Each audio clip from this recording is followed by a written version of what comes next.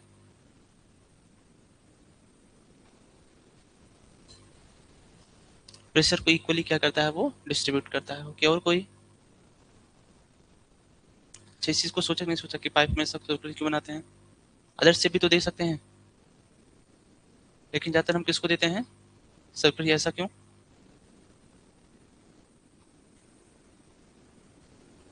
ऐसा क्यों ज्यादा सर्कुलर क्यों बनाते हैं?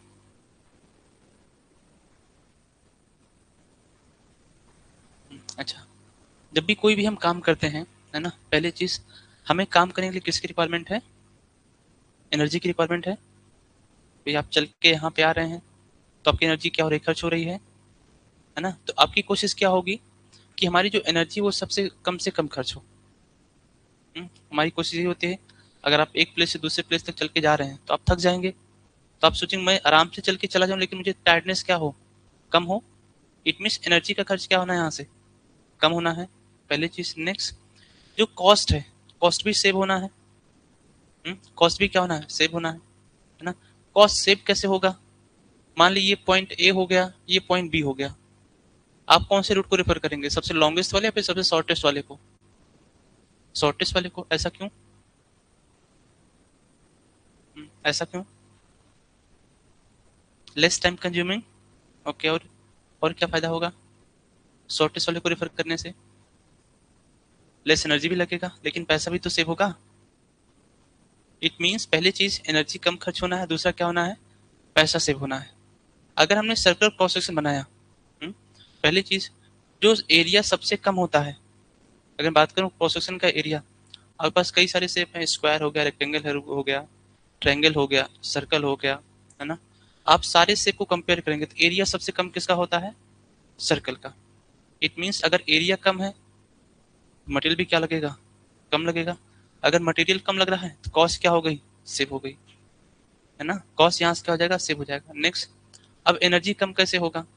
अगर हमने कर्वेचर कैसा दिया यहाँ पे? सर्कुलर दिया है, तो हर एक जगह से क्या है? यूनिफॉर्म है। अगर यूनिफॉर्म कर्वेचर है, भाई सर्कल तो यूनिफॉर्म कर्वेचर हो जाएगा, तो फ्रिक्शन यहाँ पे क्या होगा? कम होगा। अगर फ्रिक्शन कम है तो वाटर आसानी से फ्लो करके चला जाएगा। मीन्स वाटर को जाने के लिए फ्रिक्शन के अगेंस्ट काम कम करना पड़ रहा है, और कम करना पड़ा, इसका मतलब क्या हुआ? उसके पास ज्यादा एनर्जी है तो हाई स्पीड से क्या करेगा? वो फ्लो करके चला जाएगा। तो सर्कुलर बनाने से फायदा क्या होता है? पहला चीज कॉस्ट सेव हो जाएगा, दूसरे केस में क्या हो जाता है? फ्रिक्शन यहाँ से क्या होता है? लेस जनरेट होता है due to the uniformity of the cross section. इसलिए आप जब भी देखेंगे पाइप का क्रॉस सेक्शन कैसे रखते हैं? सर्कुलर ही रखते हैं, है ना। पाइप का क्रॉस सेक्शन कैसे रखते हैं हम? सर्कुलर ही रखते हैं, है ना। अब ये सब का एप्लीकेशन फिर से कहाँ पे मिल गया आपको? मैकेनिक्स में ही तो मिल रहा है। मीन्स आपका जो सबसे बेस है वो स्टार्ट कहाँ से होता है? मैकेनिक्स से स्टार्ट होता है ना। स्टार्ट कहाँ से होता है? मैकेनिक्स से स्टार्ट होता है। तो अगर हम लोग किसकी बात करें यहाँ पे? मैकेनिक्स को लेकर के, मैकेनिक्स का सिंपल से मीनिंग क्या हो जाएगा, है ना। When we applied external force on a body, how the body will behave, that is the engineering mechanics, है ना। अब ये जो बॉडी है ये किस कंडीशन में हो सकता है? अगर हम किसी बॉडी की बात करेंगे, है ना, ये सारा मैं आपको नोट डाउन करा दूंगा, जैसे अभी आपको समझना है। अगर कोई बॉडी हो गया तो ये किस केस में हो सकता है ना। पहला केस कौन सा हो सकता है यहाँ पे? रेस्ट कंडीशन में, या आप क्या बोल सकते हैं? स्टैटिक। ओके, दूसरा केस क्या हो जाएगा? दूसरा केस क्या हो जाएगा यहाँ से? आप बोल सकते हैं इट इज इन मोशन, और आप क्या बोल सकते हैं इसको? डायनामिक कंडीशन में। डायनामिक हो गया, ठीक है। अब डायनामिक में भी आपको दो टर्म्स मिलता है, एक मिलता है आपको काइनेटिक्स मिलता है, हम्म, दूसरा आपको क्या मिलता है यहाँ पे? काइनेमेटिक्स मिलता है। दूसरा आपको क्या मिलता है यहाँ पे? काइनेमेटिक्स मिलता है।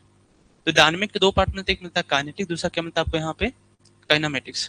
अच्छा, अगर कोई बॉडी रेस्ट कंडीशन में है, इसका मतलब क्या हो जाएगा? इस पर कोई फोर्स लग रहा है, नहीं लग रहा है? हम्म? अगर कोई बॉडी स्टैटिक कंडीशन, कोई फोर्स लग रहा है, नहीं लग रहा है? नहीं लग रहा है। इक्विलिब्रियम फोर्सेस क्या होंगे यहाँ पे? जीरो होंगे। अब आगे इक्विलिब्रियम को समझा जाएगा। अगर कोई बॉडी रेस्ट कंडीशन में स्टैटिक कंडीशन, इसका मतलब क्या हो गया? इसके ऊपर जो भी फोर्सेस हैं उन सब का समेशन क्या है? जीरो है। अगर हम ये कहते हैं कि बॉडी यहाँ से क्या है? रेस्ट कंडीशन कोई फोर्स नहीं लग रहा तो ये गड़बड़ हो जाएगा। कैसे? मान ली इधर से फोर्स कितना अप्लाई किया, 4 न्यूटन का, इधर से कितना अप्लाई कर दिया, 4 न्यूटन का।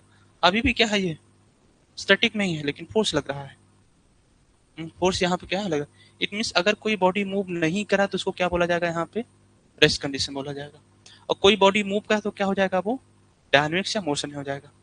अब इसमें दो चीज हो जाती है। पहला, when we applied external force and consider the cause of the forces that produces motion in the body। अगर हम किसी बॉडी के ऊपर फोर्स अप्लाई किया है ना, बॉडी मूव करना स्टार्ट कर दिया, तो किसकी वजह से मूव हो रहा है, हम उसकी स्टडी करेंगे। क्या आ जाएगा, ये काइनेटिक्स।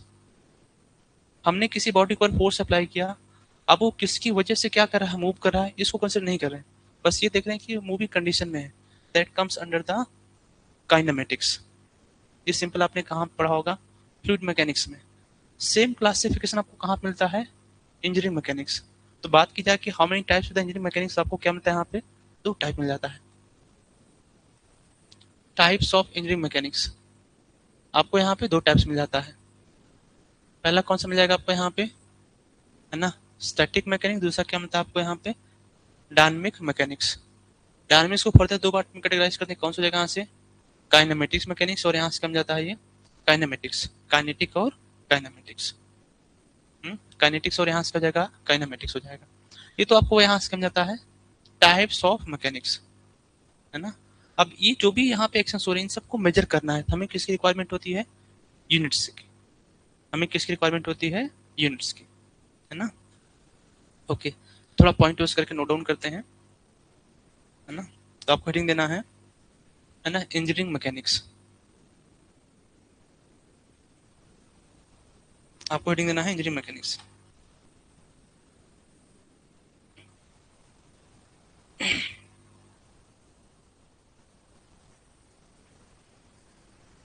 ठीक है, इसमें नोट डाउन करेगा, लिखना लिखना। Engineering mechanics deals with the engineering mechanics deals with the engineering mechanics deals with the laws and principle of laws and principle of mechanics along with their application along with their application along with their application to engineering problems to engineering problems engineering problems। Next point है, the knowledge of engineering mechanics the knowledge of engineering mechanics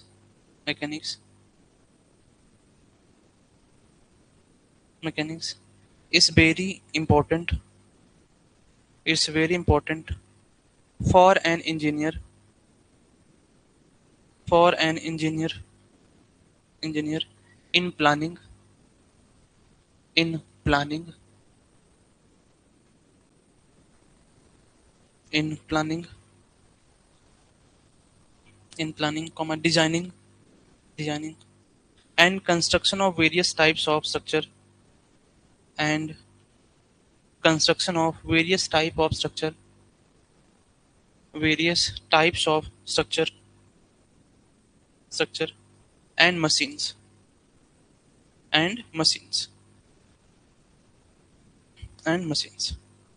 okay. अब line change करके लिखिएगा, लिखना mechanics also define in a very simple way mechanics also define in a very simple way mechanics also define in a very simple way that the study of how physical bodies how physical bodies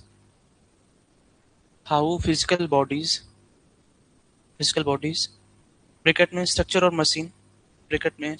और machine bracket close behaves under influence of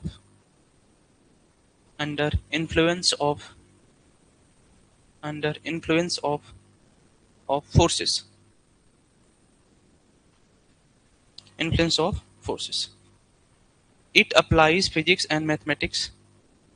It applies it applies physics and mathematics to predict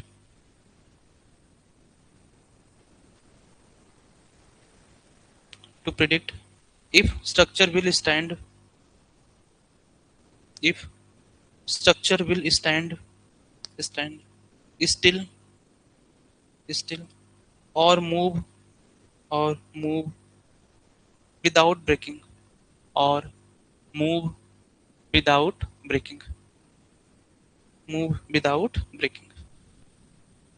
ठीक है, next point है, लिखना लिखना लिखना। Injury mechanics, injury mechanics injury mechanics classified into two types, classified into two types, classified into two types, classified into two types। ठीक है, अब dash करके आपको एक फ्लो चार्ट बनाना है यहाँ से। तो आपको लिखना है यहाँ पे आपको लिखना है टाइप्स ऑफ मैकेनिक्स। इधर आपको लिखना है यहाँ से static, static mechanics,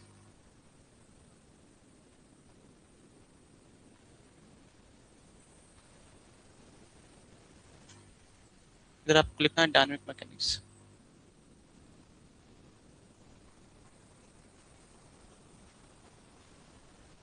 dynamic mechanics,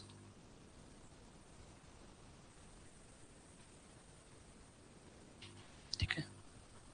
static mechanics में आपको लिखना है,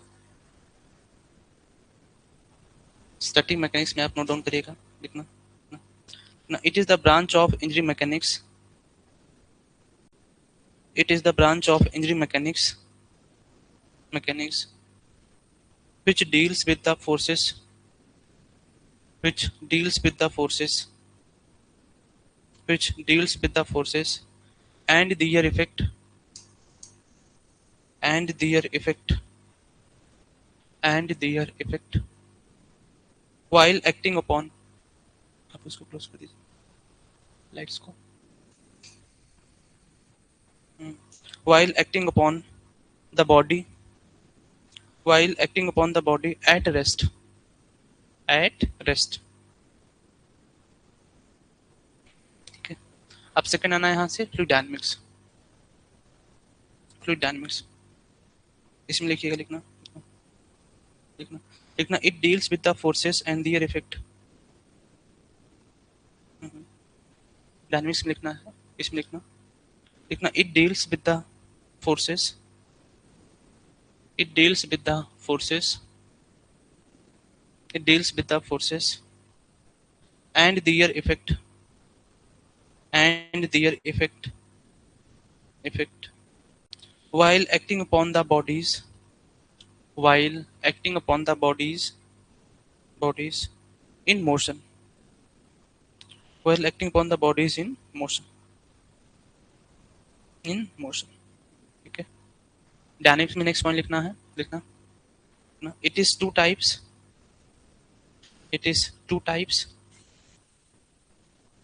डैश करके लिखिएगा यहां से, देखिए काइनेटिक्स, काइनेटिक्स मैकेनिक्स, मैकेनिक्स। इसमें आगे लिख लेना, लिखना it deals with the bodies in motion, it deals with the bodies in motion, with the bodies in motion due to the application of forces, due to the application of forces, application of forces। ठीक है, application of forces। तो देखिए आपको यहाँ से next इसमें लिखना है kinematics, mechanics.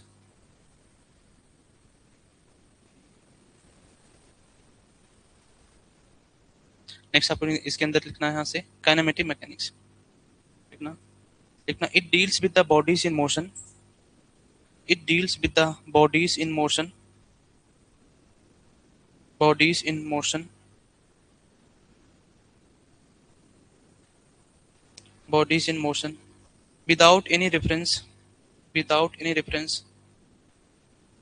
without any reference to the forces, to the forces, to the forces which are responsible, which are responsible, which are responsible for the motion, which are responsible for the motion, responsible for the motion। ठीक है, responsible for the motion। अब लिखिएगा note, लिखिएगा note, लिखना लिखना लिखना rigid body, note लिखना, note में लिखिएगा, लिखना लिखना rigid body signifies, rigid body signify, signify the ideal body, the ideal body, the ideal body which do not undergo, which do not undergo, undergo, undergo deformation, deformation over the application of external forces, over the application of, over the application of external forces, over the application of external forces। ठीक है ना, over the application of external forces। ठीक है, अब आपको next point लिखना है यहाँ से, देखिए आपको यहाँ शो करना है रिजिड बॉडी। ठीक है, अब रिजिड बॉडी की हम यहाँ से क्या बात कर रहे हैं, अगर हम किसी बॉडी को ऊपर क्या करेंगे, फोर्स अप्लाई करेंगे, एक्सटर्नल फोर्स, अगर उसमें कोई भी डिफॉर्मेशन नहीं हो रहा है, अगर उसमें कोई भी डिफॉर्मेशन नहीं हो रहा है, इसका मतलब क्या हो गया, that will be the comes under the rigid body. अगर डिफॉर्मेशन हो गया तो क्या हो जाएगा, वो नॉन रिजिड बॉडी। क्या हो जाएगा, वो नॉन रिजिड बॉडी हो जाएगा। ठीक है ना, अभी आगे इन सबको देख लेंगे, थोड़ा इसका बेसिक समझते हैं। What is the need of rigid body, non rigid body, है ना, हमें इसकी नीड्स क्यों है। ठीक है, अगर हम किसी भी स्ट्रक्चर को डिजाइन कर रहे हैं, मान लो यहाँ पे कॉलम, हमने एक कॉलम को डिजाइन किया, तो जो कॉलम है वो रिजिड बॉडी होगा या फिर नॉन रिजिड बॉडी होगा। अगर हम किसी भी कॉलम को डिजाइन करेंगे, मान लो एक बीम को डिजाइन किया, तो ये जो बीम होगा ये रिजिड बॉडी में आ जाएगा या फिर नॉन रिजिड बॉडी में आएगा, ये नॉन रिजिड में। ओके, और कोई ऑनलाइन वाले भी आंसर करें। अगर हम किसी बीम को डिजाइन करें, एक आरसीसी बीम को डिजाइन किया, that will comes under rigid body, non rigid body. अगर हम किसी भी बीम को डिजाइन कर रहे हैं, ये आरसीसी बीम ही बना हुआ है, तो आपको पता नहीं ये रिजिड बॉडी होगा फिर नॉन रिजिड बॉडी होगा। अभी बेसिक डिफरेंस तो पता चल गया, रिजिड बॉडी और नॉन रिजिड क्या हो जाएगा। ठीक है, चलिए बताइए फिर क्या होगा, ये रिजिड बॉडी होगा फिर नॉन रिजिड होगा, नॉन रिजिड। ओके, और कोई।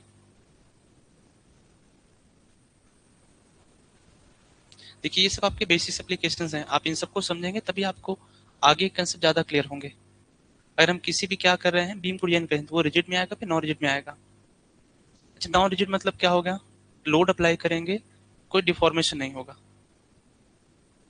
है ना, ये क्या हो जाएगा, रिजिड हो जाएगा। नॉन रिजिड में क्या हो जाएगा कि फोर्स अप्लाई किया और डिफॉर्मेशन हुआ, है ना, फोर्स अप्लाई किया डिफॉर्मेशन हुआ।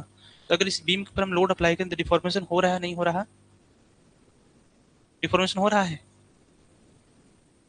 भाई ये बीम है, इस पर स्लैब का लोड आ रहा है ना, इस बीम में डिफॉर्मेशन हो रहा है नहीं हो रहा है, डिफॉर्मेशन हो रहा है, तो दिख क्यों नहीं रहा फिर। अच्छा, टाइम के साथ डिफॉर्मेशन होगा। अच्छा, बहुत कम है, वो दिखाई नहीं दे रहा है, तो नेग्लिजिबल हो गया। और अगर नेग्लिजिबल हो गया तब तो क्या हो गया, वो तो रिजिड हो गया ना। तो जब भी हम कोई भी स्ट्रक्चर डिजाइन करते हैं, हम किसको मान के करते हैं, this is the rigid system, deformation नहीं होना है, नहीं, आप सोचो आपने बीम को बनाया हुआ है और आपने परमिसिबल डिफॉर्मेशन फॉर एग्जांपल कर दिया कितना 20 mm, तो जैसे लोड अप्लाई किया वैसे 20 mm क्या हो गया, वो नीचे बैठ गया। अब उसके नीचे कोई रहेगा नहीं रहेगा, भले ही क्या हो विद इन परमिसिबल लिमिट्स है। जिसे कहा जाए, मान लीजिए आपने एक बीम को डिजाइन किया ऐसे, जब तक कोई लोड नहीं अप्लाई करा तब तो ये तो क्या है यहाँ से स्ट्रेट है। लोड अप्लाई किया, परमिसिबल कितना रखा आपने यहाँ से 20 mm, जैसे लोड अप्लाई किया इसमें कितना डिफॉर्मेशन हो गया, फॉर एग्जाम्पल 15 mm, तो क्या ये फेल करेगा नहीं करेगा? नहीं कर रहा होगा, क्योंकि फेल कितने पे करेगा ये 20 पे। अभी कितना यहाँ पे है 15, मतलब 15 mm क्या है नीचे ये बेंड है, तो इसके नीचे कोई रहेगा नहीं रहेगा? ये थोड़ा सा भी क्या होता है बेंड होता है सब भग जाते हैं। थोड़ा सा बेंड होता है सब क्या करते हैं भग जाते हैं। तो हम किसको लेके चलते हैं यहाँ पे, रिजिड सिस्टम को। तो जब भी डिजाइन करते हैं कैसे करते हैं, वो रिजिड करते हैं। ये जो आप बता रहे हैं परमिसिबल डिफ्लेक्शन, ये कब अकर होता है, under the critical loading condition, it means when the structure is about the fail. जब उस पर लोड क्या हो यहाँ पे up to its maximum permissible values को रीच कर जाए, तब जाके आपको डिफॉर्मेशन मिलता है। नॉर्मल में आपको डिफॉर्मेशन नहीं मिलेगा। आप किसी भी स्ट्रक्चर के ऊपर लोड अप्लाई करेंगे तो कोई भी डिफॉर्मेशन आपको नहीं मिलेगा ना। तो हम क्या मान चलते हैं, रिजिड मान के चलते हैं उसको। हम उसको क्या मान चलते हैं, रिजिड मान के चलते हैं, है ना। हम कभी भी नॉन रिजिड को डिजाइन नहीं करते हैं। अच्छा चलिए सोच बताइए, जो कंक्रीट है वो रिजिड बॉडी होगा या फिर नॉन रिजिड होगा? जो कंक्रीट है वो रिजिड होगा या फिर नॉन रिजिड होगा? मतलब कोई डिफॉर्मेशन नहीं होना है। तो कंक्रीट में कोई डिफॉर्मेशन होता है या नहीं होता है? अगर कंक्रीट पर हम लोड अप्लाई करेंगे तो डिफॉर्मेशन शो करेगा नहीं करेगा? वो डिफॉर्मेशन शो करेगा। ओके, कितना डिफॉर्मेशन होगा, ये कैसे पता डिफॉर्मेशन शो करेगा? Because concrete have the Poisson's ratio. कितना होता है, फॉर एग्जांपल 0.2 लेके चलिए। 0.2 लेने का मतलब ही क्या होगा, उसमें डिफॉर्मेशन अगर होगा, प्योर रिजिड आपको नहीं मिलेगा। आप किसी बॉडी को चेक करेंगे तो प्योर रिजिड बॉडी नहीं शो करेगा। बट हम करते क्या है, जो भी नेग्लिजिबल डिफॉर्मेशन को शो करता है हम उसको क्या मान चलते हैं कि it is a rigid body. उसको हम क्या मान चलते हैं कि it is a rigid body. जो भी आप डिजाइनिंग को देखेंगे सब कैसे होते हैं, रिजिड बॉडी होते हैं। सभी कैसे होते हैं, रिजिड बॉडी। तो डिजाइनिंग हम किसको लेके चलते हैं, रिजिड स्ट्रक्चर ही करते हैं, नॉन रिजिड नहीं करेंगे। नॉन रिजिड मतलब क्या हो गया, लोड अप्लाई किया वो क्या हो गया यहाँ से बेंड हो गया। तो कहीं पे भी आपको ऐसा नहीं दिखेगा। कहीं पे भी ऐसा आपको नहीं दिखेगा। ये डिफॉर्मेशन आपको मिलता कब है, under the critical loading condition, जब वो फेल होने वाला होगा। बाकी नॉर्मली आपको कोई भी स्ट्रक्चर क्या मिलेगा, आपको सब रिजिड ही मिलेंगे, है ना। अब जरा इसको चेक करते हैं यहाँ से। हमारे पास ये पहला सेक्शन हो गया, हमने लोड अप्लाई करा हुआ है, ठीक है ना। अब देखो, जब लोड अप्लाई किया क्या इस बॉडी में कोई डिफॉर्मेशन हो रहा है नहीं हो रहा है? वे भी ऐसे है ना, ये लोड अप्लाई किया तो इसमें कोई बेंडिंग हुई नहीं, बल्कि ये क्या हो गया यहाँ से ऊपर ही क्या हो गया, यहाँ से लिफ्ट हो गया। इसको क्या बोलेंगे हम, रिजिड बोलेंगे। इसको क्या बोलेंगे हम यहाँ से, रिजिड बोलेंगे। अब नेक्स्ट देखिए यहाँ पे, ये भी हमारे पास एक बॉडी हो गया यहाँ पे, जैसे फोर्स अप्लाई किया, क्या ये टूटा यहाँ से नहीं, लेकिन कैसे हो गया यहाँ से ये टिल्ट हो गया। इसको हम क्या बोलेंगे यहाँ पे, नॉन रिजिड। रिजिड को हम क्या बोलते हैं, नॉन डिफॉर्मेबल बॉडी। रिजिड को हम लोग क्या बोलते हैं, नॉन डिफॉर्मेबल बॉडी। और नॉन रिजिड को हम क्या बोल देते हैं, डिफॉर्मेबल बॉडी।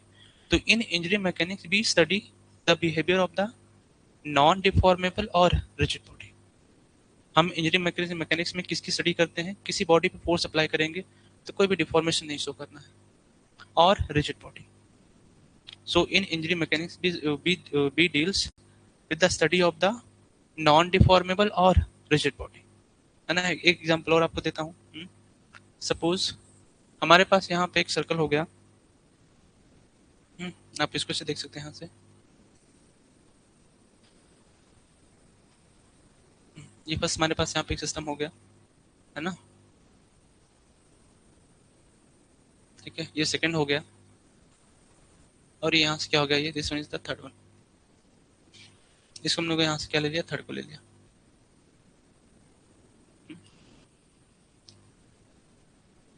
ये कुछ आपको यहाँ से ऐसे मिल गया।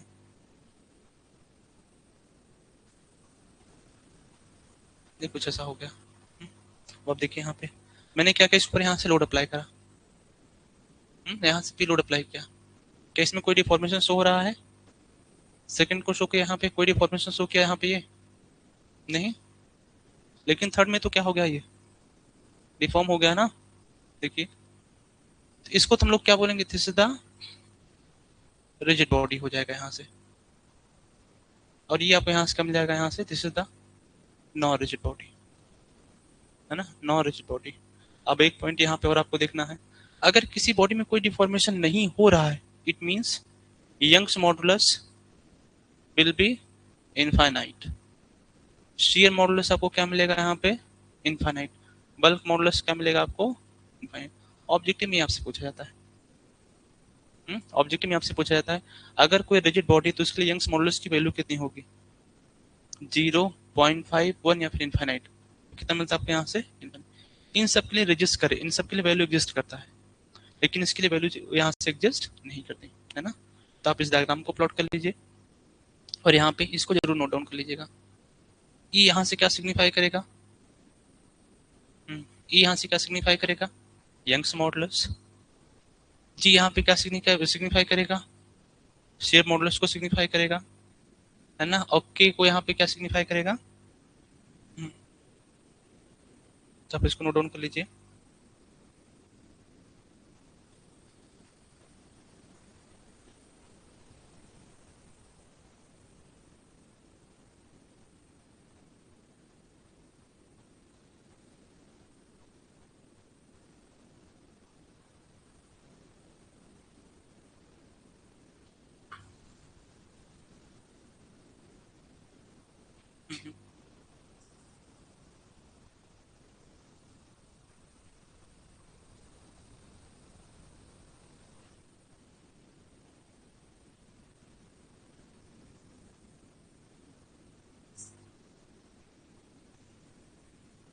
हाँ देखो, जब हम म्यू को लिखते हैं तो कितना होता है यहाँ पे, लेटरल स्ट्रेन डिवाइड बाई क्या हो जाएगा यहाँ पे, लॉन्गिट्यूडनल स्ट्रेन, क्या यहाँ से लॉन्गिट्यूडनल स्ट्रेन हो जाएगा। अब लेटरल क्या हो जाएगा, मैं एग्जांपल यहाँ दे रहा हूँ, मान लो कोई हमारे पास यहाँ पे एक सिस्टम हो गया, मैंने ऐसे फोर्स अप्लाई करा हुआ है, ये तो इसकी क्या हो गया यहाँ पे, फॉर एग्जांपल डेप्थ हो गया, इसका यहाँ से क्या हो जाएगा, ये लेंथ हो गया। तो लॉन्गिट्यूडनल स्ट्रेन कौन सा हो जाएगा यहाँ पे, जो फोर्स की डायरेक्शन में होगा, तो क्या हो गया यहाँ पे, इसका डेप्थ चेंज हो रहा है, और ये इसका क्या हो जाएगा यहाँ पे, लेटरल हो जाएगा। तो फोर्स के परपेंडिकुलर डायरेक्शन में जो स्ट्रेन होता है उसको हम क्या बोलते हैं, लेटरल। इस स्ट्रेन का सिंपल सा मतलब क्या होता है, when we apply the external force it's dimensions going to be change, dimension का क्या होगा यहाँ पे, चेंज होगा। अब वो लेंथ भी हो सकता है, इसका ब्रेड्थ भी हो सकता है, इसकी हाइट भी हो सकती है ना, क्या हो सकता है, हाइट भी हो सकता है। अगर मैंने यहाँ पे क्या लिखा 0.2, इसका मतलब क्या हो गया, अगर हम फोर्स अप्लाई करेंगे, मैंने ई लेटरल लिख दिया यहाँ से, डिवाइड बाई ई लॉन्गिट्यूडनल। अगर हम क्या अप्लाई करेंगे, फोर्स अप्लाई करेंगे, तो फोर्स के परपेंडिकुलर डायरेक्शन में जो डायमेंशन चेंज होगा वो फोर्स की डायरेक्शन के कितने टाइम्स होगा यहाँ पे, 0.2 टाइम्स होगा। It means when we applied external load, उसका ब्रेड्थ भी चेंज होगा ना, उसका डायमेंशन भी चेंज होगा। देखिए यहाँ पे डेप्थ भी चेंज होगा, और उसका क्या चेंज होगा यहाँ पे, लेंथ भी होगा। लेकिन डेप्थ में कितना चेंज होगा, 0.2 टाइम्स ऑफ इट्स लेंथ। ये यहाँ पे सिंपल सिग्निफाई करता है डायमेंशन चेंज हो रहा है ना, लेकिन ये कब होगा, नॉर्मल लोडिंग पे या फिर एट फेलियर टाइम।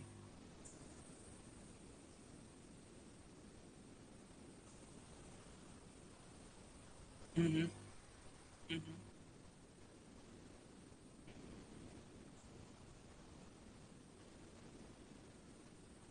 हम्म। नहीं देखो, अगर कंक्रीट है तो अगर हम सिंपल सी बात करें तो कोई हमें प्योर रिजिड बॉडी नहीं मिलेगा ना। हम्म, हम किसी बॉडी पे क्या करेंगे, फोर्स अप्लाई करेंगे तो कुछ ना कुछ डिफॉर्मेशन तो होना ही होना है ना, वो सब में आपको मिलेगा। अगर किसी बॉडी में नेग्लिजिबल डिफॉर्मेशन हो रहा है, नेग्लिजिबल इन द सेंस कि आप उसको मेजर नहीं कर पा रहे हैं, सबसे कम हो रहा है, तो हम उसको क्या मान के चल लेते हैं, रिजिड है ना। तो अगर हम कंक्रीट में भी अप्लाई करेंगे तो इसमें भी डिफॉर्मेशन आपको क्या मिलता है, ऑलमोस्ट ऑलमोस्ट नेग्लिजिबल मिलता है। ये तो जस्ट मैंने आपको यहाँ से क्या दिया था, पॉइजन रेशियो। अब मैं आपको इसकी स्ट्रेन की वैल्यू बताता हूँ, तो स्ट्रेन कितना मिलता है आपको यहाँ पे, 0.0003, ये स्ट्रेन की वैल्यू है। पॉइंट के कितने बाद आपको यहाँ से मिला है वैल्यूज, ये तो क्या होगा, ऑलमोस्ट ऑलमोस्ट नेग्लिजिबल हो गया, है ना। अब मैं कॉम्प्रेशन टेंशन की बात नहीं कर रहा हूँ ना, तो कॉम्प्रेशन में कितना जाता है, 0.0035, वो तो कॉम्प्रेशन स्ट्रेन है। कब, जब बार क्या करता है, बेंड करता है, तो ये मैंने केवल स्ट्रेन की वैल्यू लिखा हुआ है, तो देखिए तो डिफॉर्मेशन तो शो करेगा, लेकिन कितना ये है, नेग्लिजिबल है। तो इसको हम क्या मान चलेते हैं कि ये क्या है, यहाँ से रिजिड बॉडी है। लेकिन ये मिलेगा कब आपको, ये स्ट्रेन मिलेगा कब, जब क्या होगा, ये अबाउट टू फेल होगा। मीन्स नॉर्मल लोड पे आपको नहीं मिल रहा है ये, है ना। तो नॉर्मल लोड पर आपको ऑलमोस्ट कोई बॉडी क्या करेगा, वो रिजिड ही शो करेगा। और हम डेली के साथ करते हैं, यहाँ पे रिजिड के साथ कर रहे हैं, है ना। ये पूछना चाह रहे थे आप। हम्म हम्म लॉन्गिट्यूडनल क्या होगा इसका, ये केवल स्ट्रेन है ना, ये लेटर लॉन्गिट्यूडनल नहीं है, ये केवल स्ट्रेन है। जब हम क्या करते हैं, क्यूब बनाते हैं, कौन सा, हाँ ये स्ट्रेन है, स्पेसिफाइड नहीं है कि कोड में कि कॉम्प्रेसिव होगा टेंसाइल होगा, बस स्ट्रेन मेंशन है। क्योंकि ये कब होता है यहाँ पे, जब क्यूब की टेस्टिंग करते हैं, तो क्यूब पर हम कौन सा लोड अप्लाई करते हैं, कॉम्प्रेसिव।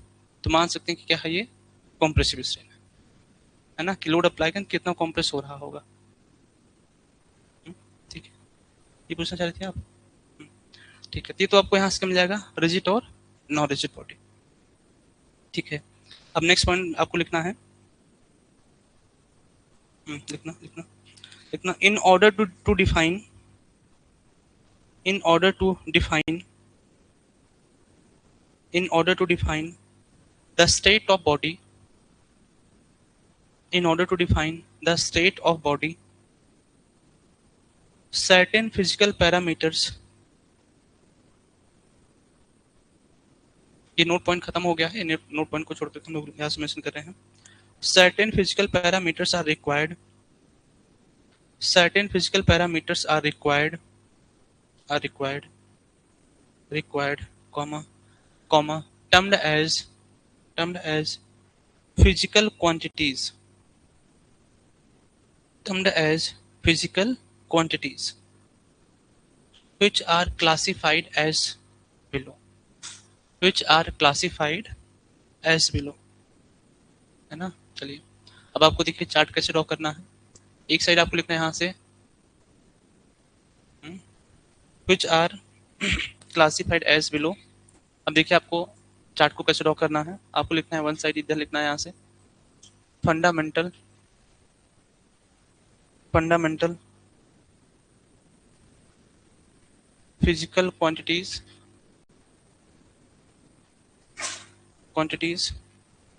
है ना। इसके आगे आपको लिखना है यहाँ से मास को हम लोग किस रिप्रेजेंट करते हैं, एम से। मास को हम लोग किस रिप्रेजेंट करते हैं यहाँ से, एम से। लेंथ को हम लोग किससे डिफाइन करते हैं, इसको किस लिखते हैं यहाँ से, हम एल से लिखते हैं। और टाइम को किस रिप्रेजेंट करते हैं यहाँ से, सेकंड, एस से हो जाता है, सॉरी यहाँ पे मिल जाता है टी हो जाता है। तो आप पढ़ते हैं एम एल टी पढ़ते हैं, वो यही आपको यहाँ से मिलता है फंडामेंटल फिजिकल क्वांटिटीज। ठीक है, सेकंड आपको मिलेगा यहाँ पे डेराइव्ड फिजिकल क्वांटिटीज। इसमें आपको मिल जाता है यहाँ से एरिया हो जाएगा, वेलोसिटी हो जाएगा, एक्सेलरेशन हो जाएगा यहाँ पे, फिर फोर्सेस, और मिल जाएगा आपको यहाँ पे प्रेशर मिल जाएगा। These are the derived physical quantities. Next आपको मिलेगा यहाँ पे स्केलर फिजिकल क्वांटिटीज। इसके नीचे लिख लेना है आपको यहाँ से ओनली मैग्नीट्यूड।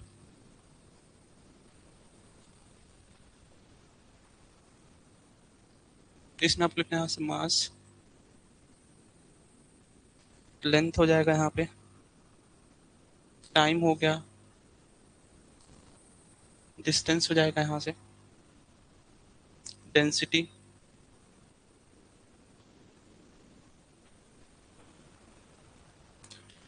टेम्परेचर, एक्सेट्रा हो जाएगा यहाँ पे। नेक्स्ट आपको मिलेगा यहाँ से वेक्टर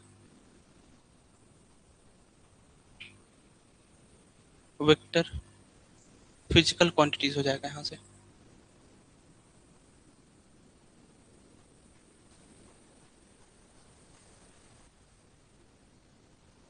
यहाँ से लिखना मैग्नीट्यूड प्लस डायरेक्शन।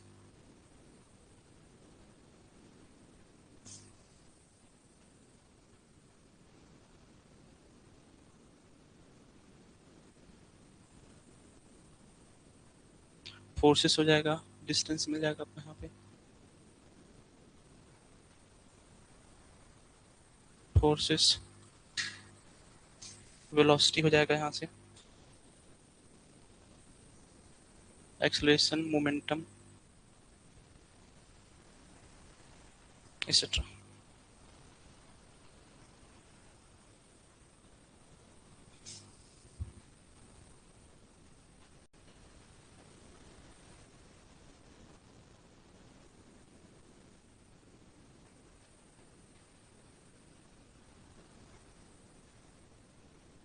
ये स्केलर लिखा हुआ है, यहाँ से लिखा हुआ है, फिजिकल लिखा हुआ है।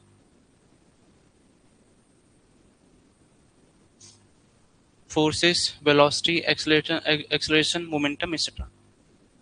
ये तो आपको चार यहाँ से क्या मिल जाते हैं, है ना। आपको क्या मिलेगा यहाँ से, फिजिकल क्वांटिटीज।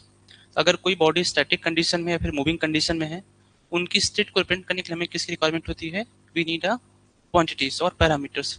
इनको हम क्या बोलते हैं, फंडामेंटल यूनिट्स बोल सकते हैं, और फिर फंडामेंटल फिजिकल क्वांटिटीज बोलते हैं।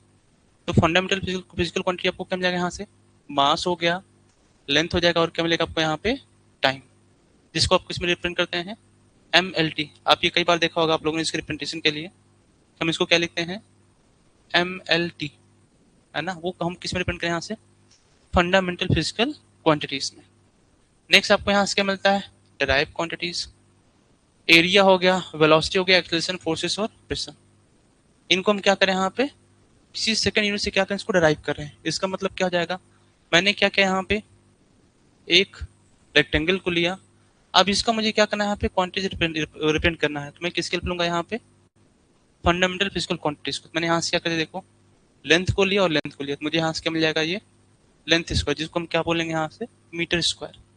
तो इसको हम क्या क्या यहाँ पे डिराइव कर रहे हैं, एरिया, वेलोसिटी, एक्सेलरेशन, फोर्सेस और प्रेशर। अब इसके लिए क्वांटिटी क्या हो जाएगा, a quantity which have only magnitude, जिसमें केवल मैग्नीट्यूड होगा उसको हम क्या बोलते हैं यहाँ पे, स्केलर। जिसमें मैग्नीट्यूड डायरेक्शन दोनों को, उसको हम क्या बोलते हैं, वेक्टर बोल देते हैं, है ना। अच्छा जरा सोच बताओ, जिसमें स्केलर, जिसमें क्या हो, मैग्नीट्यूड भी हो, डायरेक्शन भी हो, और प्लेन भी हो, a quantity which have magnitude, direction and plane, तीन पैरामीटर्स हैं, उसको हम क्या बोल देते हैं, उस क्वांटिटी को हम क्या बोलते हैं, टेंसर क्वांटिटी। उसको हम क्या बोलते हैं, टेंसर क्वांटिटी, है ना। तो यहाँ से क्वेश्चन आपसे बहुत पूछा जाता है, स्ट्रेस, हम स्ट्रेस को पढ़ते हैं ना, तो स्ट्रेस स्केलर क्वांटिटी होगा फिर वेक्टर क्वांटिटी होगा। स्ट्रेस जो है स्केलर क्वांटिटी होगा फिर वेक्टर क्वांटिटी होगा। So stress is a tensor quantity, ना तो स्केलर है ना ही क्या होगा वो वेक्टर होगा, ना ही स्केलर होगा ना ही क्या होगा वो वेक्टर होगा। ठीक है, तो आपको लिखना है नोट, आपको लिखना नोट, नोट में लिखिएगा, लिखना, लिखना, लिखना, अ quantity which have, a quantity which have magnitude, a quantity which have magnitude, direction and plane, a quantity which have magnitude, direction and plane are termed as देख लिया यहाँ से, tensor quantity, are termed as tensor quantity which may be which may be which may be three types, which may be three types, which may be three types। आप इसको यहाँ से note down कर लीजिए, यहाँ से आप लिखना जीरो ऑर्डर,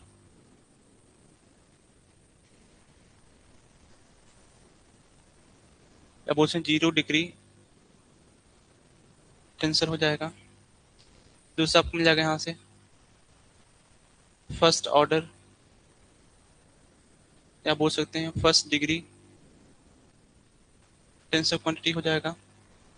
नेक्स्ट आपको मिल जाएगा यहाँ पे सेकेंड ऑर्डर और second degree tensor quantity,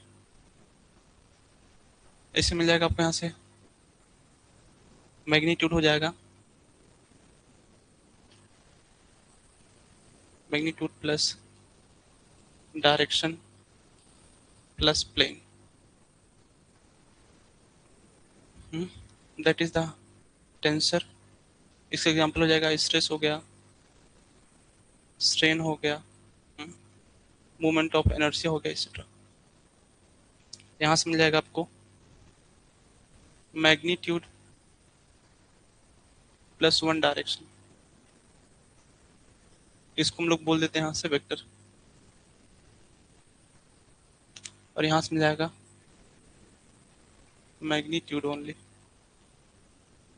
magnitude plus no direction, इसको बोल देते हैं यहाँ पे हम स्केलर बोल देते हैं।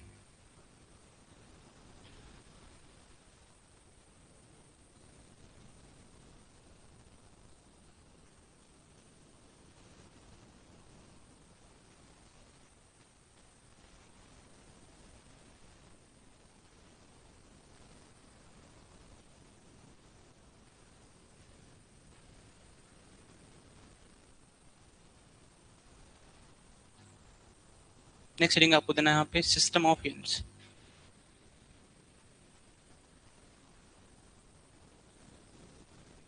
भाई ध्यान रखना, ये आपसे बहुत पूछा जाता है, ये जानबूझ के पूछा जाएगा, है ना। सॉरी, ये स्ट्रेन होगा, मैंने यहाँ से स्ट्रेस लिख दिया तो both side, strain and moment of inertia. ये आपसे जानबूझ के पूछा जाता है कि stress is a scalar quantity और वेक्टर क्वांटिटी। ध्यान रखना, stress is a tensor quantity. Stress क्या होता है? It is a tensor quantity, ना तो स्केलर ना ही वेक्टर है। टेंसर क्वांटिटी क्या हो जाएगा? A quantity which have directions, magnitude and plane. इसमें डायरेक्शन भी होगा, मैग्नीट्यूड भी होगा और क्या होगा? प्लेन भी होगा। उसको हम क्या बोल देते हैं? That is the tensor quantity. Next heading आपको देना है यहाँ पे system of units.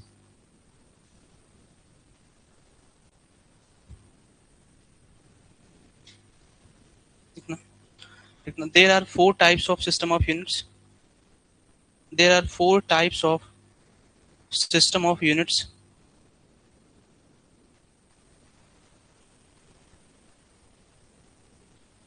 Four types of system of units which are commonly which are commonly which are commonly used which are commonly used and universally recognized and universally recognized and universally recognized as follows. Recognize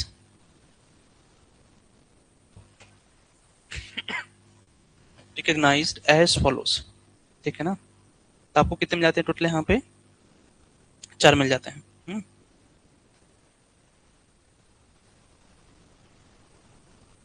ठीक है, okay. देखिए आपको लिखना कैसे, यहाँ से first लिखना आपको यहाँ पे CGS यूनिट, CGS यूनिट, इनके फुल फॉर्म आपको आगे नोट डाउन कर लेना है। दूसरा आपको क्या मिलता है यहाँ से? MKS unit. थर्ड आपको मिल जाता है यहाँ पे FPS यूनिट। और फोर्थ आपको मिल जाएगा यहाँ पे SI यूनिट हो जाएगा। क्या मिल जाएगा आपको यहाँ पे? SI यूनिट हो जाएगा। SI यूनिट हो जाएगा।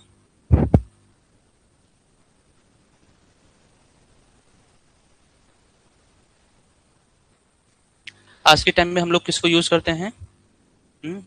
SI यूनिट को। ठीक है, सबका पूरा नाम क्या हो जाएगा बताइए? CGS का पूरा नाम क्या हो जाएगा? क्या हो जाएगा यहाँ पे ये? बताइए। सेंटीमीटर हो जाएगा। सेंटीमीटर हो गया। और क्या होगा? ग्राम। और क्या होगा? क्या मिल जाएगा यहाँ से? ये सेकंड हो जाएगा। नेक्स्ट क्या मिल जाएगा यहाँ से? MKS क्या हो जाएगा? Metre, kilogram. और क्या होगा? सेकंड हो जाएगा। ठीक है। FPS क्या हो जाएगा यहाँ से? फीट हो जाएगा, पाउंड हो जाएगा। एंड क्या मिल जाएगा आपको? ये फीट, पाउंड, सेकंड। और यहाँ से क्या मिल जाएगा आपको? ये SI क्या हो जाएगा यहाँ पे? SI आपको यहाँ से क्या मिल जाएगा? SI यहाँ से क्या हो जाएगा? International international system of units. तो करंटली हम लोग किसको यूज करते हैं यहाँ से? Now days used. इनका आपको नाम, पूरा नाम लिख लेना है। आजकल हम लोग किसको यूज करते हैं यहाँ पे? SI यूनिट को।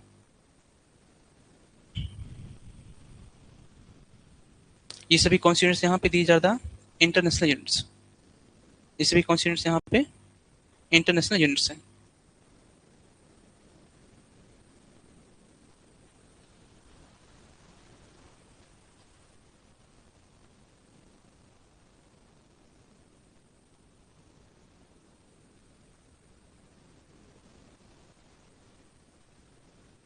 ये आपको यहाँ से मिल जाता है। चलिए ठीक है भाई। ये तो किसका हो गया यहाँ पे? सिस्टम ऑफ यूनिट्स हो जाएगा। CGS, MKS, FPS और यहाँ से क्या हो जाएगा? ये SI। अच्छा, एक और कॉमन इन्फॉर्मेशन यहाँ से, हम अपने इंडिया में क्या यूज करते हैं? मीटर, किलोग्राम और सेकंड, है ना? मीटर, किलोग्राम और सेकंड। लेकिन यही आप किसको देखेंगे? जो अमेरिकन कंट्रीज हैं, वहां पे क्या यूज होता है? मीटर को किस में लिखते हैं? वो फिट में लिखते हैं। किस में लिखते हैं? वो फिट में लिखते हैं। किलोग्राम को लोग किस मेजर करते हैं? पाउंड्स में। और फिर टाइम तो सेकंड में ही होगा, है ना? तो जो भी आप देखेंगे, जो अमेरिकन की लिखी बुक्स होंगी, उसमें जो भी मेजरमेंट होता है वो किस में होगा? वो फिट में होगा। और किस में होगा? वो पाउंड में होगा ना। किस में होगा? वो पाउंड में होगा, है ना? आगे आप कई सारे टेस्ट पढ़ेंगे जिनमें जो वेट होगा किस में दिया होगा? वो पाउंड में दिया होगा। जिसमें दिया होगा वो पाउंड में दिया होता है ना? ये तो आपको यहाँ से मिल जाता है। ठीक है, तो आपको नेक्स्ट हेडिंग देना है, यहाँ से लिखना है मीटर। हेडिंग आपको देना है, यहाँ से लिखना है मीटर। आपको लिखना है मीटर। आपको लिखना है यहाँ से मीटर।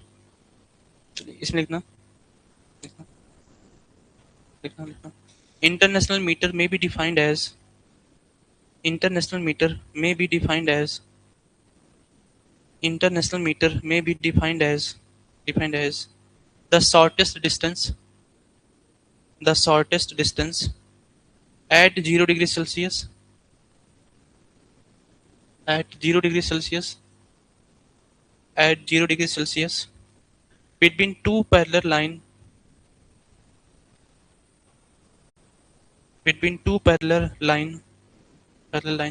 engraved, देख लीजिए यहाँ से,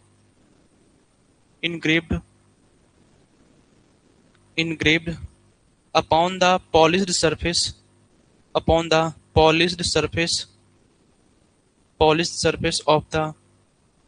the देख लीजिए platinum iridium platinum iridium platinum iridium bar platinum iridium bar kept at the International Bureau of Weight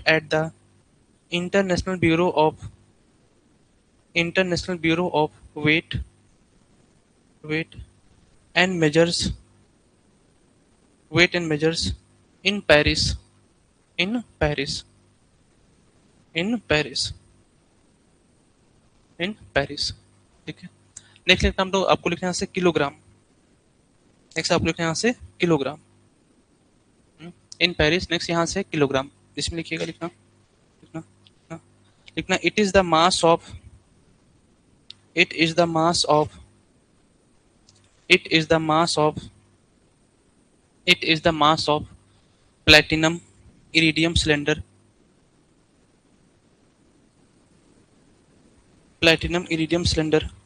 which is kept at the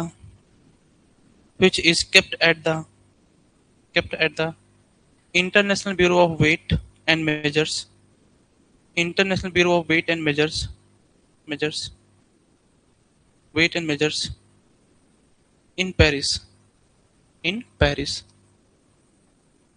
in Paris। Next है सेकंड, नेक्स्ट है सेकंड, देख लीजिए यहाँ से, नेक्स्ट है यहाँ पे सेकंड। इसमें लिखिए, लिखना लिखना लिखना लिखना the fundamental units of time, the fundamental units of time for all the four system is second, for all the four system is second, for the four system is second, four system is second, is second, which is which is which is देखिए आपको ऐसे लिखना है, which is 1 divide by 24 into 60 into 60, multiply करें कितना जाएगा यहाँ पे 86400 of the mean solar day, of the mean solar day, of the mean solar day, of the mean solar day। ठीक है, थोड़ा इसको देखेंगे, of the mean solar day है ना, तो यहाँ से क्या जाएगा 1 divide by 24 into 60 into 60 equal to 1 by 86400 है ना, times of the mean solar day. चलिए हमारे पास 3 यूनिट्स हो गए, यहाँ पे क्या हो गया मीटर, किलोग्राम और यहाँ से क्या हो गया ये सेकंड। अब भाई कैसे पता कि 1 मीटर इतना ही लेकर के चलना है, इसके लिए क्या होता है यहाँ पे रेफरेंस पॉइंट सेट किया जाता है, क्या होता है यहाँ पे एक रेफरेंस पॉइंट सेट किया जाता है। अब थोड़ा डायग्राम में आइए, यहाँ से इस डायग्राम को आप लोग देखिए, यहाँ से आप इस डायग्राम को देखिए यहाँ से, तो हमारे पास यहाँ पे क्या है, हमारे पास यहाँ पे क्या हो गया एक प्लेटिनम इरिडियम की यहाँ से क्या हो गई बार हो गई, हमारे पास यहाँ पे क्या हो गया एक प्लेटिनम इरिडियम का क्या हो गया यहाँ पे बार हो गया। हमने इसकी डिस्टेंस को मेजर किया और क्या मान लिया कि आज से ये कितना हो जाएगा, यहाँ से ये 1 मीटर के बराबर होगा। भाई कोई भी आप चीज स्टार्ट करें सबसे पहले क्या मानना होता है आपको, यहाँ पे एक रेफरेंस कंसिडर करना होगा। तो हमने अपना रेफरेंस क्या लिया, एक प्लेटिनम इरिडियम का बार लिया, उसको क्या बोलना स्टार्ट करते हैं आज से ये जितनी लेंथ है इसको क्या बोलेंगे 1 मीटर। इसको कहाँ पे ले जाके रख दिया हम लोगों ने, देखिए bureau of the weight and measures, इसका हेडक्वार्टर कहाँ पे है पेरिस में, कहाँ पे है ये पेरिस में। कितने टेम्परेचर पे इसको रखा गया है, कितने टेम्परेचर को रखा गया यहाँ पे 0 डिग्री सेल्सियस पे। फिर बात आती भाई 1 kg को हमने कैसे फिक्स किया, तो हमने फिर से क्या लिया यहाँ पे एक प्लेटिनम इरिडियम का सिलेंडर लिया है ना, उसको क्या बोला कि आज से ये जो वेट है इसको हम कैसे इक्विवेलेंट कंसीडर करेंगे, यहाँ से 1 kg के इक्विवेलेंट। इसको कहाँ पे ले जाके रख दिया यहाँ पे again international bureau of the weight and measures, कहाँ पर इसके पेरिस में है ना। अब बात आती है कि हम इसी को ही क्यों रेफर कर रहे हैं, हमने यहाँ पे किसको लिया हुआ है प्लेटिनम इरिडियम बार को ही क्यों लिया, मीन्स जो मटेरियल यूज कर रहे हैं वो प्लेटिनम इरिडियम को ही क्यों यूज करें, अदर्स को भी तो यूज कर सकते हैं। भाई हमारे पास स्टील है, एल्युमिनियम हो गया है ना, स्टेनलेस स्टील हो गया, कास्ट आयरन हो गया ना, हमारे पास फाइबर्स हो गए, तो हम उसको भी तो यूज कर सकते हैं, हम लोग इनको ही क्यों यूज कर रहे हैं। एनीवन, हम लोग इसको ही क्यों यूज कर रहे हैं। ओके और कोई, हाँ ये कैसा होता है यहाँ पे it is mostly inert in nature. Inert मतलब क्या हो जाएगा, अगर इस पर किसका कांटेक्ट आएगा मॉइस्चर्स का, वाटर का, एयर का, प्रेशर का, टेम्परेचर का, ये क्या होगा रिएक्ट नहीं करता है उनके साथ। इसका मतलब क्या हो गया, अगर ये मैंने पेन लिया है ना, फॉर एग्जांपल ले लेते हैं, इसको जो फिक्स किया गया वो 1835 में फिक्स किया गया, वहां पे क्या किया गया एक सिलेंडर लिया और ले जाके रख दिया है ना। अब इसको रखा हुआ ऑलमोस्ट कितने साल हो जाएंगे यहाँ पे 200 साल होने वाले हैं। जब इस पर इफेक्ट ऑफ मॉइस्चर भी होगा, प्रेशर भी होगा, टेम्परेचर भी होगा, तो इसके कुछ पार्टिकल को तो क्या हो जाएंगे टूट के नीचे गिर गए। अगर टूट के नीचे गिर गए तब तो इसका जो स्टैंडर्ड वेट था वही क्या हो गया कम हो गया। तो हम सिलेक्टिव ऐसे मेटेरियल करते हैं कि अगर उसको रखा हुआ है तो उसके ऊपर इफेक्ट ऑफ टेम्परेचर क्या हो सबसे कम हो, इफेक्ट ऑफ प्रेशर क्या हो यहाँ पे सबसे कम हो, मीन्स वो अपनी प्रॉपर्टी को चेंज ना करे, वो अपनी प्रॉपर्टी को क्या करे वो चेंज ना करे, वो सेम रखे है ना, वो चेंज ना करे। इसकी वजह से क्या हुआ हमने किसको रेफर किया यहाँ से प्लेटिनम और इरिडियम मटेरियल को। इसके ऊपर effect of temperature, effect of pressure, effect of moisture, water है ना, इन सब का इफेक्ट क्या होता है सबसे कम होता है ना। तो बेसिकली क्या होता है ये इनर्ट इन नेचर होता है, आएगा तो भी क्या करेगा रिएक्ट नहीं करेगा उनके साथ। तो ये क्या होगा आपके पास यहाँ पे एक स्टैंडर्ड हो गया है ना। इसी करस्पॉन्डिंग हम क्या लेके चलते हैं वेट को मेजर करते हैं और डिस्टेंस को मेजर करते हैं। 1 मीटर, 2 मीटर, 3 मीटर, 4 मीटर, है ना। अब ये क्या है यहाँ पे, इंटरनेशनली रिकॉग्नाइज्ड है, ये सभी यहाँ से क्या है, इंटरनेशनली रिकॉग्नाइज्ड है। हमने एक सोलर डे लिया, उस सोलर डे का क्या कर दिया यहाँ से, 1 बाई कितना यहाँ से 86400 टाइम को क्या बोल दिया उसको, सेकंड बोल दिया। हमने क्या बोल दिया उसको यहाँ पे, सेकंड बोल दिया। तो हमारे पास ये 3 फंडामेंटल यूनिट्स मिल जाते हैं, कौन कौन से हो जाएगा यहाँ पे, मीटर, किलोग्राम और क्या हो गया यहाँ पे, सेकंड हो गया। जब मेजर कर रहे होते हैं तो हमारे पास बहुत लार्ज क्वांटिटीज भी आती हैं, बहुत सारी स्मॉल क्वांटिटी भी होती है। जैसे कहा जाए आपको, आपने डिस्टेंस को मेजर किया और आपने रिपोर्ट कर दिया कि भाई जो हमें जो डिस्टेंस मिल रहा है, फॉर एग्जाम्पल आपने रिपोर्ट करा कि हमें मिल रहा है यहाँ से, हमें मिल रहा है फॉर एग्जाम्पल कितना जीरो हो गया यहाँ पे, 3, 6, है ना। कितना हो गया यहाँ पे, इसको ऐसे लिख दिया, ये मैंने यहाँ से मीटर लिखा हुआ है, ये तो बहुत यूज हो गया, है ना, ये तो बहुत यूज हो गया। अब इस लार्ज नंबर ऑफ डेटा को हम क्या करते हैं, स्मॉल रिप्रेजेंटेशन प्रेजेंट करते हैं, जिसके लिए हमें किसी रिक्वायरमेंट होती है, प्रीफिक्स की रिक्वायरमेंट होती है। हमें किसी रिक्वायरमेंट यहाँ से प्रीफिक्स की रिक्वायरमेंट होती है। जैसे इसको क्या लिख सकते हैं, 10⁻⁶ मीटर। 10⁻⁶ क्या हो गया यहाँ से, मीटर हो गया। तो अब हम यहाँ पे किसको देखेंगे, प्रीफिक्स को देखा जाएगा, है, जिसमें आप क्या पढ़ते हैं, मेगा पढ़ते हैं, है ना, जिसको आप मिलियन बोलते हैं, नैनो पढ़ते हैं, पेक्टो पढ़ते हैं, हेक्टो पढ़ते हैं, उनको देखा जाएगा।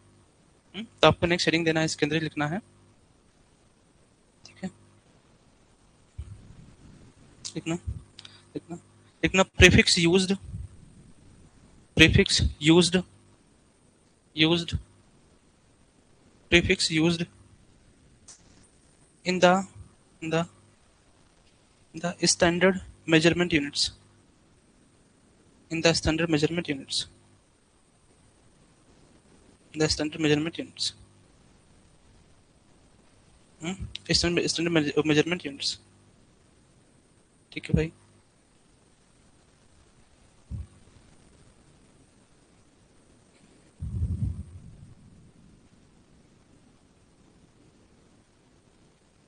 तो आपको इस टेबल को भी ड्रॉ करना है।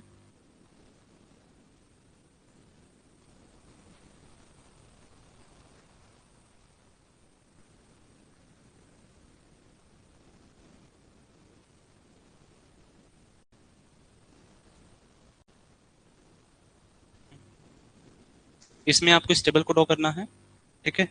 टेबल में इस वाले पोर्शन को नहीं लिखना आपको, इसको आपको कट डाउन कर लेना है, इस वाले टेबल को नहीं लिखना है। स्टैंडर्ड फॉर्म, प्रीफिक्स और यहाँ से क्या हो जाएगा, इसका नोटेशन हो जाएगा। तो 10⁻12 हो तो उसको क्या बोलेंगे हम, टेरा बोलते हैं। 10⁻9 को हम क्या बोलते हैं, जीगा बोलते हैं। 10⁻6 को हम क्या बोलते हैं, मेगा बोलते हैं। 10⁻3 को क्या हो जाएगा यहाँ पे, किलो। 10⁻2 को क्या बोलते हैं, हेक्टो बोलते हैं। 10⁻1 को डेका। 10⁻−1 डेसी। 10⁻−2 सेंटीमीटर। 10⁻−3 यहाँ से हो जाएगा मिलीमीटर। 10⁻−6 माइक्रोमीटर। 10⁻9 नैनो हो जाएगा और 10⁻12 क्या मिल जाएगा आपको यहाँ पे, पीक हो जाएगा। तो इसको तो आपको नहीं लिखना है ना, तो आप इसको यहाँ से नोट डाउन करना है और नोट पॉइंट को भी नहीं लिखना है, आपको केवल इसी को टेबल को ड्रॉप करना है। तो आप इस टेबल को प्लॉट कर लीजिए अपने कॉपी में।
ये तो आपको थोड़ा बेसिक्स मिल जाएगा किसका, यहाँ पे मैकेनिक्स का, है ना, इंट्रोडक्शन पार्ट का।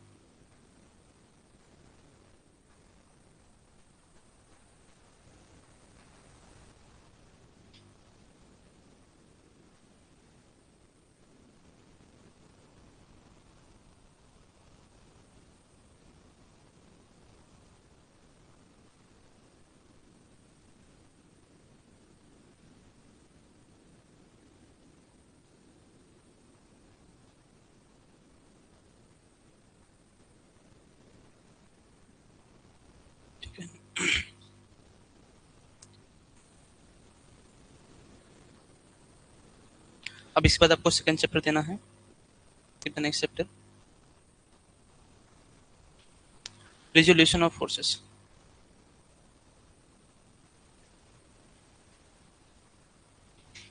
अभी तो हमने सिर्फ बेसिक को देखा हुआ है, ठीक है। अब नेक्स्ट अपना मेन चैप्टर स्टार्ट हो जाएगा, है ना, resolution of forces, resolution of forces, ठीक है। ये आपसे इंटरव्यू में बहुत पूछा जाता है ना। प्लेटिनम इरिडियम के बारे में सुना है कि नहीं सुना है ना, तो इसका आपको ध्यान रखना है, ठीक है।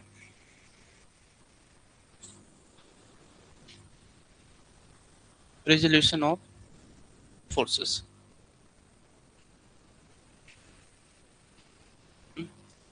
रिजोल्यूशन ऑफ फोर्सेस, है ना, इस चैप्टर 2 मिल जाएगा आपको। इसमें आपको फर्स्ट हेडिंग देना है आपको यहाँ पे system of forces. Give the first heading system of forces.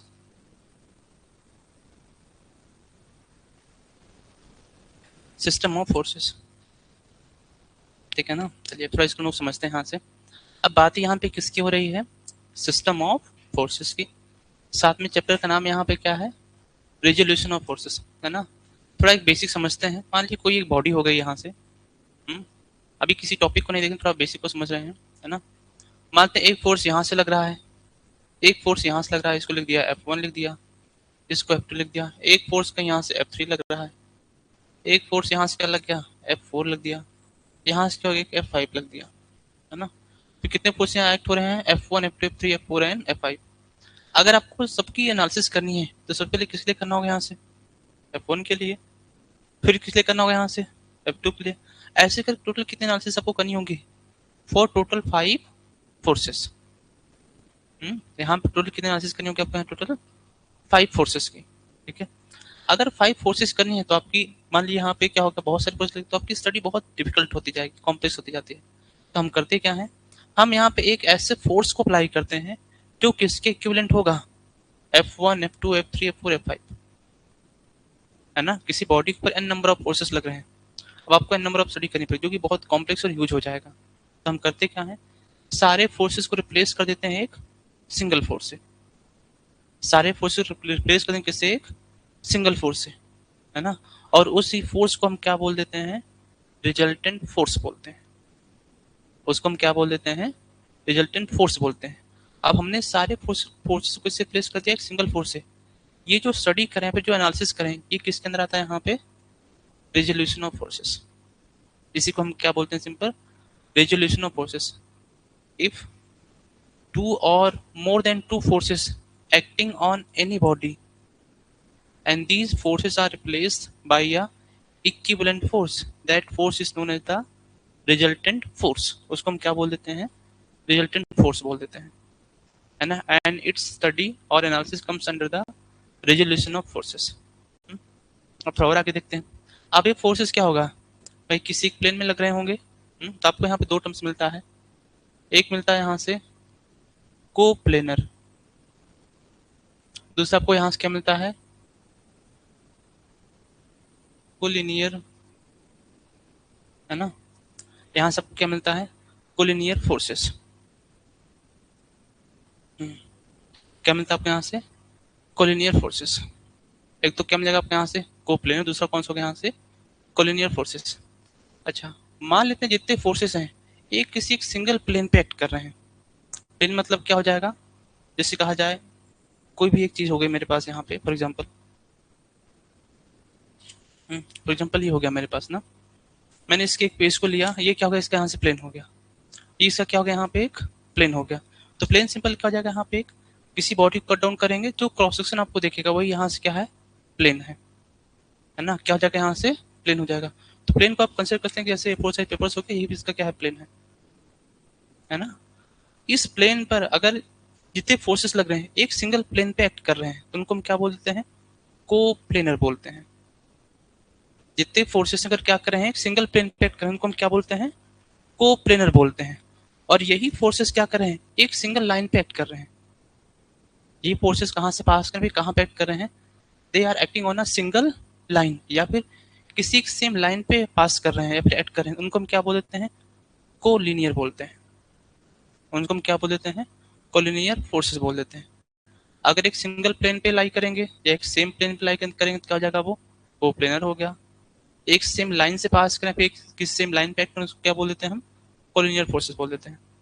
मान लेते हैं कोई फोर्स है, एक सिंगल प्लेन पे एक्ट नहीं कर रहा, वो कई सारे प्लेन पे एक्ट कर रहा है, उसको क्या बोलेंगे हम, नॉन कोप्लेनर फोर्सेस बोलेंगे। उनको हम क्या बोलेंगे, नॉन कोप्लेनर फोर्सेस। अगर एक सिंगल लाइन पे एक्ट नहीं करें तब क्या हो जाएगा, या फिर एक सिंगल सेम लाइन पे एक्ट नहीं करें उसको क्या बोलेंगे हम, नॉन कोलिनियर फोर्सेस बोलेंगे, है ना। अभी हमने यहाँ से क्या देखा, एक सेम लाइन पे एक्ट कर रहे हैं। अब मैं कह रहा हूँ किसी एक सेम पॉइंट पे एक्ट करें, उसको हम क्या बोलेंगे, कॉन्करेंट बोलते हैं, है ना। सेम प्लेन है लेकिन प्लेन किसी एक पॉइंट पे एक्ट करें, एक सेम लाइन हो गया, इस सेम लाइन की किसी एक पॉइंट पे एक्ट करें सारे फोर्सेस, इनको हम क्या बोलेंगे यहाँ पे, कॉन्करेंट बोल देते हैं।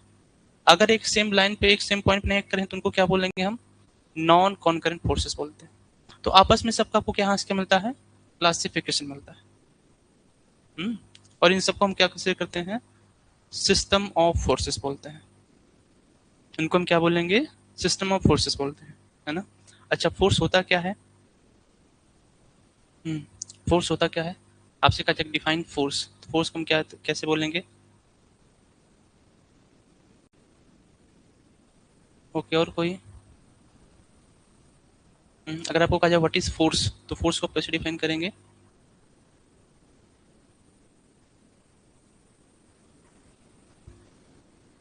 आपको कहा जाए डिफाइन फोर्स, तो फोर्स को कैसे डिफाइन करेंगे, हम्म, इसको तो सोच बता सकते हो सब कोई, कहा जाए बताओ फोर्स क्या होगा, फोर्स को कैसे बताएंगे हम, एनीवन। अच्छा, फोर्स क्या किसी बॉडी में मोशन प्रोड्यूस करने की कोशिश करता है, it tries, force is defined as the internal or external or virtual things that tries to produce the motion in the body, उसको हम क्या बोलेंगे, फोर्स। अच्छा, जरा सोच बताओ, क्या फोर्स किसी बॉडी के मोशन को रिटार्ड भी कर सकता है या रिड्यूस भी कर सकता है, फोर्स तो क्या किसी बॉडी में क्या कर रहा है, इट ट्राइज टू प्रोड्यूस और tends to produce a motion in a body, क्या उसकी मोशन को रोक भी सकता है, हम्म? और जो फोर्स मोशन को रोकता है उस फोर्स को हम क्या बोल देते हैं, फ्रिक्शन फोर्स। तो देखो, फ्रिक्शन कंसेप्ट भी आपको आराम से मिल जाएगा। मीन्स फ्रिक्शन आपको क्या करता है, रोकता है ना। फ्रिक्शन क्या करता है, आपको रोकता है ना। तो फ्रिक्शन इज गुड और बैड, आपसे कहा जाए फ्रिक्शन को आपको बताना है कि फ्रिक्शन अच्छा है फिर खराब है, तो आप क्या बोलेंगे, फ्रिक्शन इज गुड और बैड,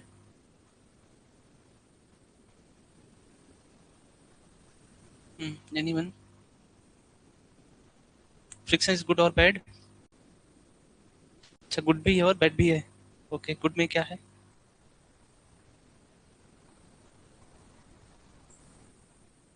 हाँ, तो फ्रिक्शन को रोक दिया, एक्सीडेंट नहीं होने दे रहा है, ओके, बैड क्या है फिर,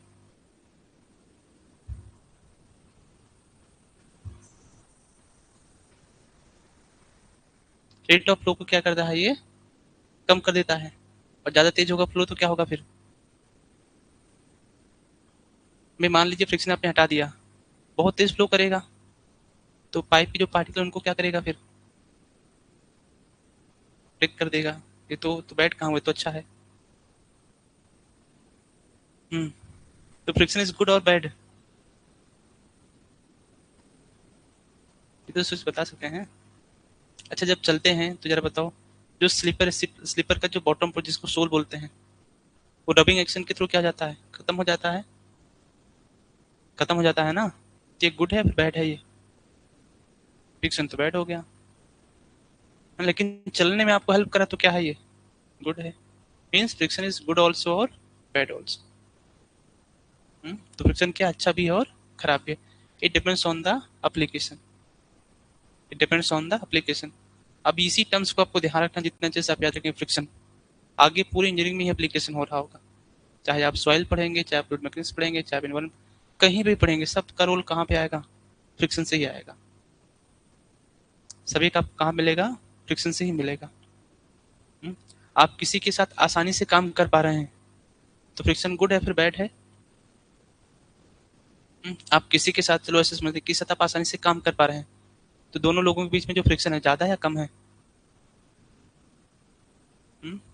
मान लो 2 पर्सन ए और बी हो गए, ये दोनों किसी एक प्रोजेक्ट में काम करना स्टार्ट किए, अब दोनों के बीच में है ना जो वर्किंग बॉन्ड है वो क्या हो गया यहाँ से स्ट्रांग है, एक दूसरे के साथ आसानी से काम कर पा रहे हैं, तो उनके बीच में फ्रिक्शन अच्छा है, मीन्स फ्रिक्शन कम है ज़्यादा है? फ्रिक्शन का काम क्या है? अपोज करना या रोकना। अगर आसानी से काम कर रहे हैं इसका मतलब क्या फ्रिक्शन यहाँ पे क्या है कम है ना। ये सारा फ्रिक्शन आपको आगे मिलेगा इंजीनियरिंग में, जिसको हम सिंपली क्या बोल देते हैं, अभी ये जो कंसेप्ट देखा ना आराम से काम कर पा रहे हैं, आगे बढ़ के इसी को आप क्या बोलेंगे वर्केबिलिटी। आप कंक्रीट के साथ कितने अच्छे से काम कर पा रहे हैं, यही क्या हो गया, देखो आपने वर्केबिलिटी कंसेप्ट सीख लिया।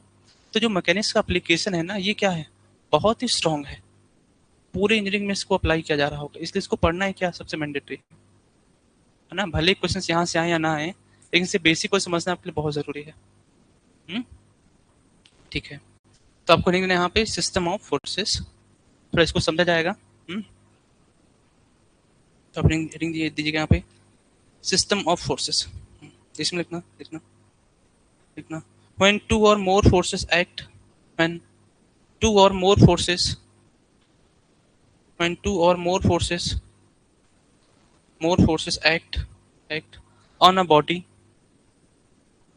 on a body on a body they are called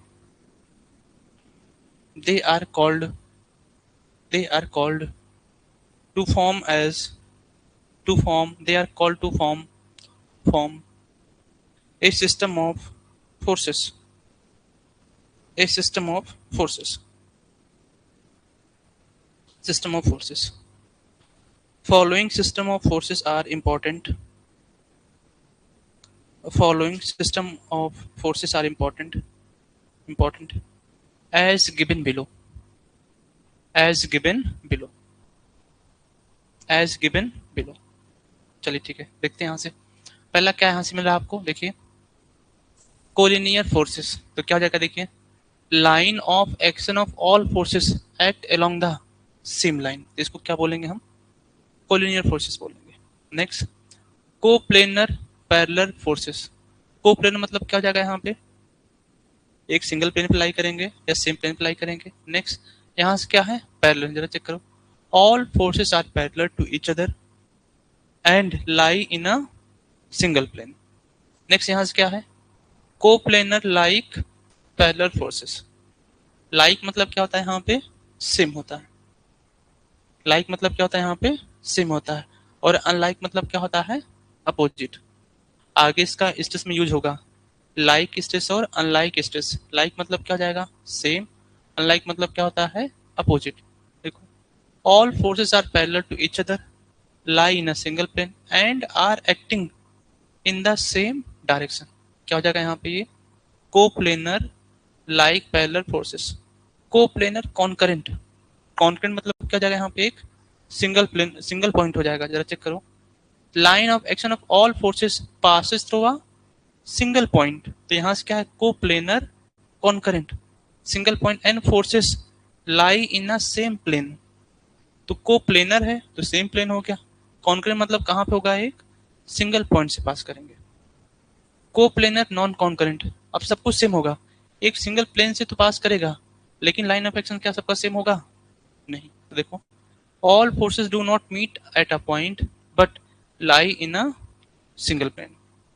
next chance क्या दिया है नॉन कोप्लेनर पैरेलल फोर्सेस, तो क्या हो जाएगा चेक करिए all the forces are parallel to each other but not in the same plane, तो क्या हो गया यहाँ से क्या होता है नॉन कोप्लेनर पैरेलल फोर्सेस। फिर यहाँ से क्या दिया है non coplanar concurrent forces, non coplanar क्या हो जाएगा all forces will not pass from a single plane है ना but they will act on a single point.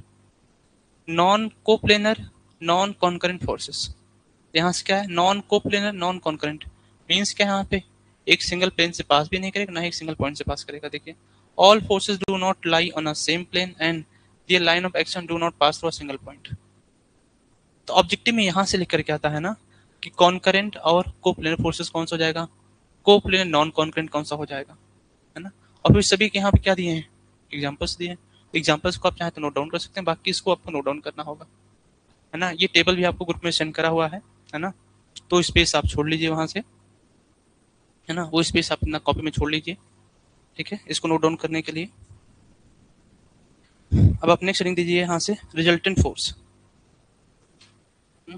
उतना स्पेस आप छोड़ लीजिए कॉपी में अपने, इसके लिए नोट डाउन करने के लिए। ये सेम आपको टेबल आपके ग्रुप में सेंड करा हुआ है ना। नेक्स्ट हेडिंग आप दीजिए रिजल्टेंट फोर्स।